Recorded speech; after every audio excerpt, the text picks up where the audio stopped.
Hello, everyone in the YouTube world. So I'm hoping that my mic is going to work. Yeah, it looks like it's working. I am coming on to talk a little bit about metabolic balance. It's usually why I come on live. And I'm talking about progress. So, first, let me introduce myself. I'm Sandy Cruz. I am a certified metabolic balance coach. I am also a registered holistic nutritionist, and I'm a podcast host of Sandy K Nutrition, Health and Lifestyle Queen podcast, available everywhere. And really, my podcast is all things alternative wellness, biohacking, and aging better. So, I'm coming on to talk a little bit about metabolic balance. It's been a while. I also did the program, and I'm going to start off by saying don't do the program unless you do a little bit of internal work first. What got you here in the first place? Is it really, truly just menopause or midlife that's causing you to gain weight? Or is it just that your old habits no longer serve you or your body? You have to come to terms on what came, what got you here in the first place. And the reason I say this is because a lot of us make excuses. A lot of us have these limiting beliefs, and I'm one of them. Listen, I'm a practitioner and a podcast host, and my podcast, oh my God, we're almost at 3 years actually. But I did the same thing. I actually went to a spiritual hypnotist to help clear some of these limiting beliefs. I did a lot of internal work, a lot of reflection, a lot of journaling, a lot of walks in nature, a lot of that kind of stuff because I needed to figure out what got me here. And yeah, I'm a nutritionist. I eat whole, real foods, I eat clean. But I was eating the wrong foods, and I was also eating too often. I was also eating emotions, which is something that a lot of us do.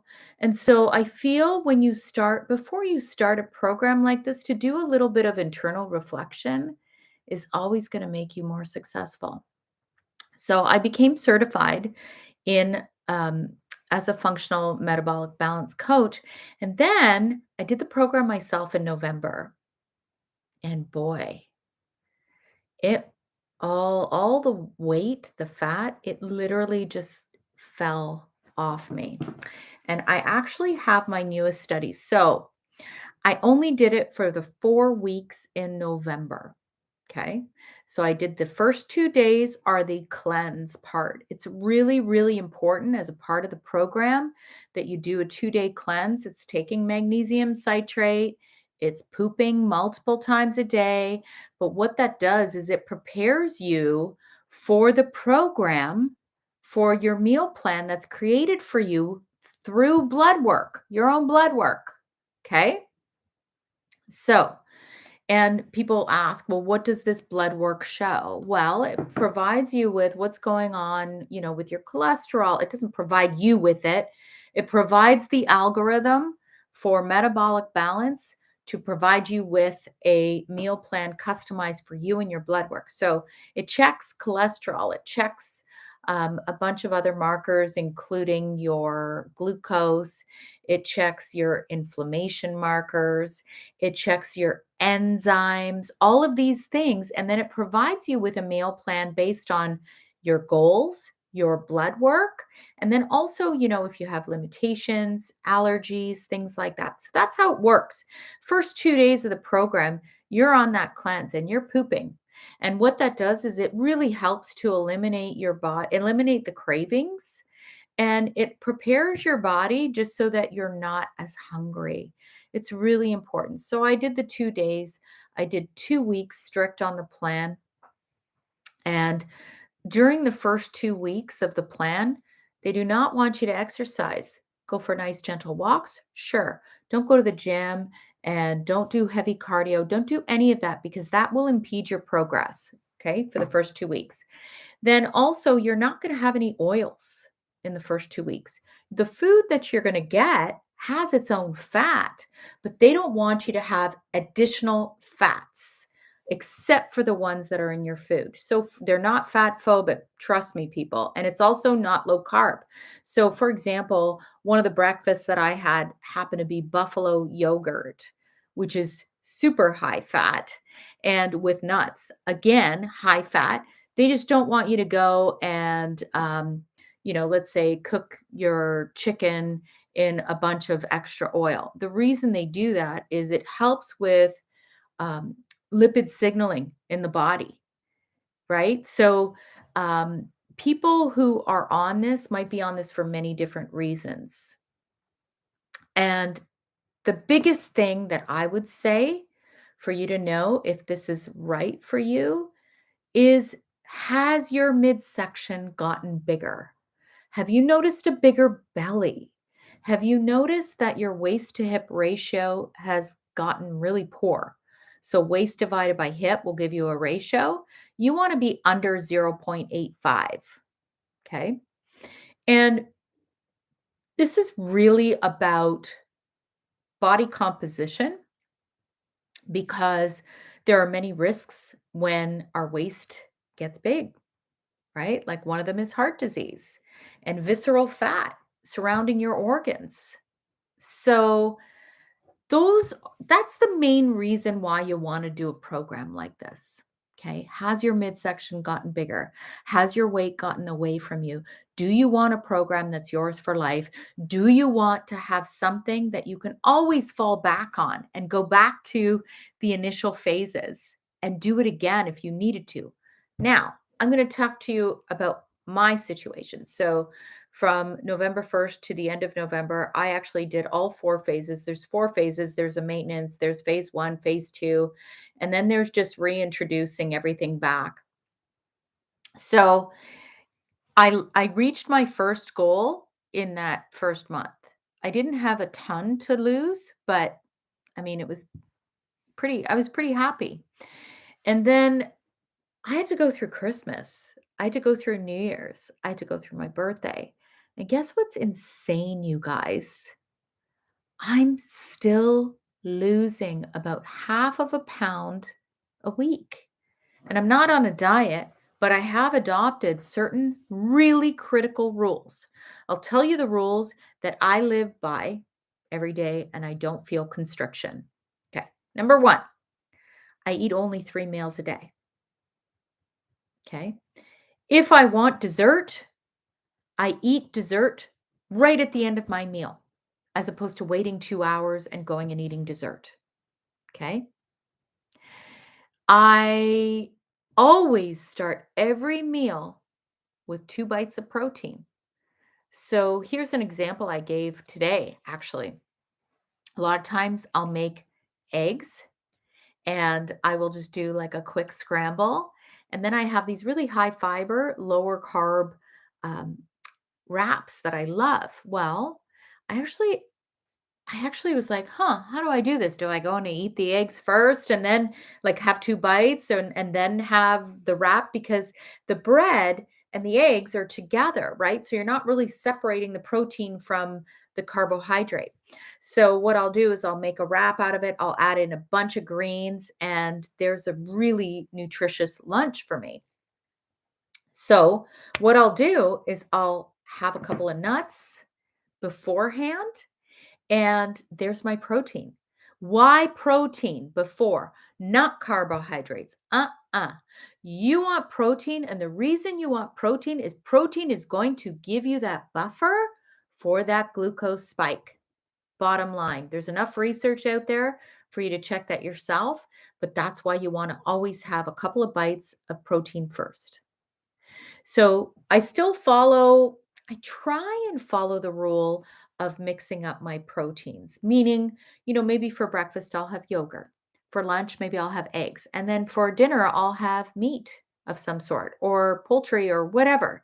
So when you do that, you get the entire beautiful symphony of the amino acids from all the proteins that you're eating.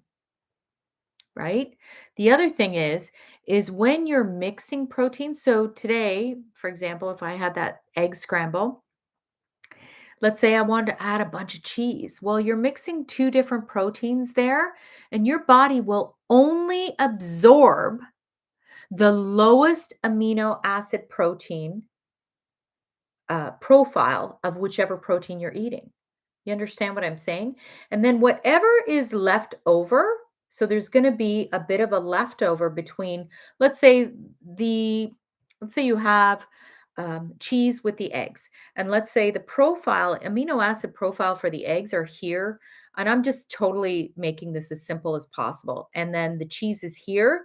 You're going to have leftover amino acids that can cause over acidification in the body.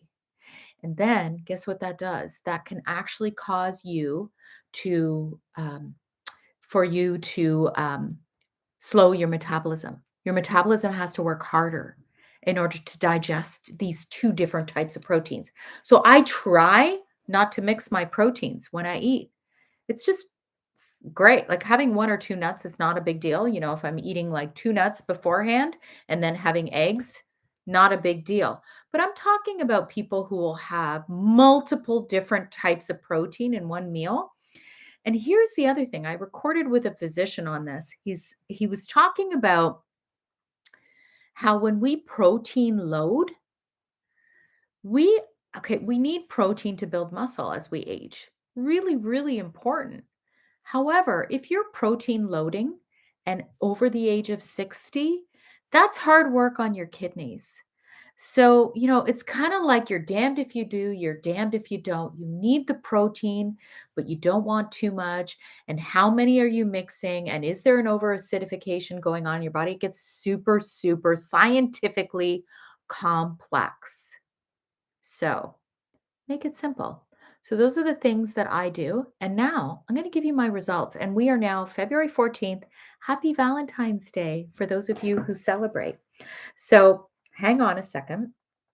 I actually have this here. So I have lost 3.7% total body fat, and I'm still losing. I'm not going to tell you guys how much I weigh or how much weight I lost. I don't think that's what's important here. What's important is fat loss. My BMI went down by 2.4%. And here's what's really, really crazy. My bone mass is still on the higher, it's actually right on the cusp between average and above average.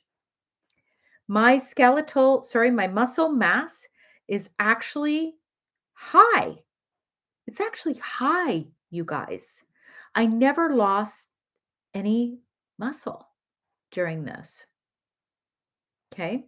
So the protein in my muscle, protein plays a vital role in the body as it builds and maintains muscles, organs, and other tissue. It's a little bit higher than standard, which is kind of nice, right?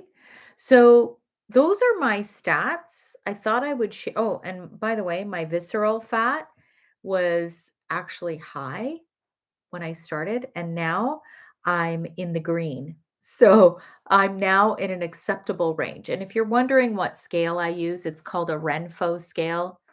I think I have a discount. I think it's Sandy K10, and Renpho is Renpho. It's a great scale. It really tells you a lot. So that's it. Now, I take one client a month because it is a lot of work and a lot of coaching. That includes 5 coaching sessions. I coach on supplementation. I coach on longevity supplements. I coach on metabolic balance. I coach on biohacking. I coach on aging better. So when you work with me, you kind of get a lot in those 5 sessions. And yeah, the cost to work with me is $1,400. There is no time limit per se because it depends on when we schedule the coaching sessions. You get the 5 coaching sessions, you get the support and the actual meal plan and the I hate to say the word diet, but the plan. The plan is yours forever. So that's it. If you do want to work with me, you can get on my wait list. My email is sandy@sandyknutrition.ca. You can find all of my information in the bio. You can send me a message. Follow me on Instagram. Follow me on TikTok, where I have a lot of different content there. And everything is relating to aging better. So happy Valentine's Day.